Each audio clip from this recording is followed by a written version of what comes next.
చాలా రోజుల తర్వాత నా కొడుకు పాలక్ పకోడా అడిగాడు గైస్. నాకు బాధ అనిపించింది. పొయ్యి కాడికి పోవాలంటే బాధ అనిపిస్తుంది, ఎందుకంటే ఆ చెమటలకు భయం అవుతుంది. అయినా సరే తల్లి ప్రేమ ఎట్లా ఉంటుంది మరి, అసలు ఏది అడిగితే అది చేసి పెట్టడమే కదా. నాకైతే అట్లనే అనిపిస్తుంది. వాడు అడిగేదే కష్టము, ఏది అడగడు. అడిగినందుకన్నా వేపియాలి అని అసలు వెయ్యాలి వానితో ట్రై చేయాలనుకున్నాను, కానీ వాడు దొరకలేదు. నాకైతే నేనే ట్రై చేసిన అన్నమాట.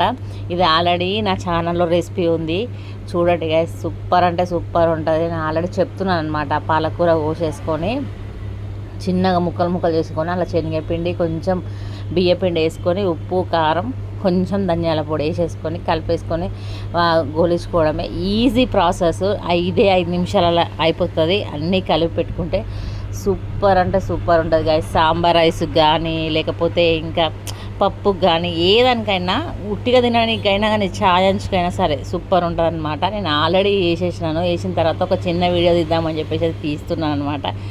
ఒక్కసారి ఇట్లా ట్రై చేయండి గైస్. మీరే అంటారు మళ్ళీ మళ్ళీ 5 నిమిషాలలో అయిపోయే రెసిపీ ఏదన్నా ఉన్నది అంటే ఈ ఆకు పకోడీ అన్నమాట. ఎందుకు అంటే తొందరగా మనకు ఆకలైనప్పుడు తొందరగా అప్పటిదప్పుడే వేసుకోవాలంటే మాత్రం ఇట్లా ఒక్కసారి ట్రై చేయండి. సూపర్ అంటే సూపర్ ఉంటుంది, మస్తు మంచిగా ఉంటుంది. పక్కపండి మా దోస్తుగాడు తీసుకొచ్చి ఆడ పెట్టిండు చూడు, సెంట్లు బాటిల్, బాడీ స్ప్రే బాటిల్.